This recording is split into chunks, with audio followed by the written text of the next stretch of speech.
Olá, o vídeo que você vai ver agora é o trecho de uma entrevista realizada pelo InfoMoney com Salim Ismail, que é indiano, foi criado no Canadá, é fundador da Singularity University, que é uma universidade focada em empreendedorismo e inovação. Ele também é autor do best-seller Organizações Exponenciais e na entrevista ele destacou que vê uma bolha no mercado global e ele acredita que essa bolha tem dia e hora para estourar. Ele também falou quais são os investimentos que ele acha mais indicados para os investidores que quiserem fugir desse possível colapso econômico, claro, isso na visão dele. Já adianto que essa entrevista foi realizada em inglês, ela tá sem legendas, mas eu vou disponibilizar aqui na descrição para quem estiver no YouTube o link da matéria no InfoMoney que tem a entrevista inteira na íntegra, traduzida para o português. E antes de começar, peço que você deixe o seu like e não se esqueça de se inscrever no nosso canal.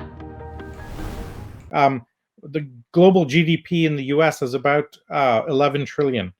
They've spent $3 or $4 trillion.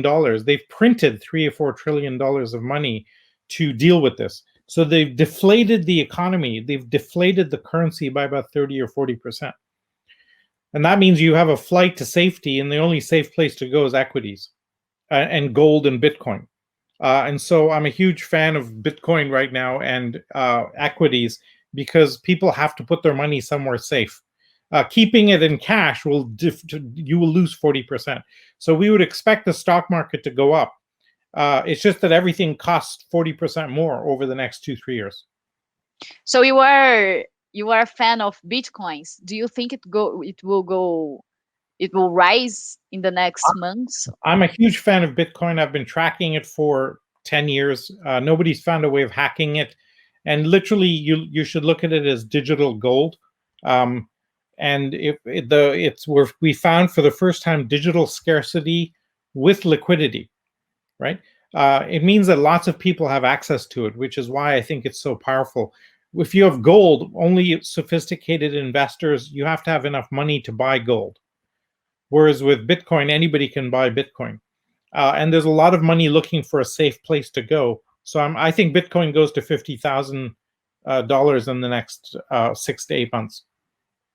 Okay, and what are the consequences of this deflation, in currency because of this liquidity? It's likely to collapse the global economy, and the reason is that we are today printing money to keep the economy afloat.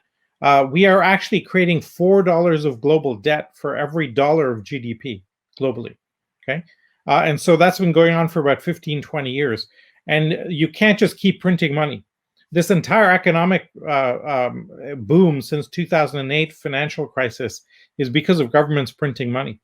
And so even the stock market is high, the currencies have been deflated, and we're living off of pretty soon the dollar becomes like lira, and when you need many, many more dollars to buy something, we think the stock market's going up, but actually it's just that we've deflated the currency.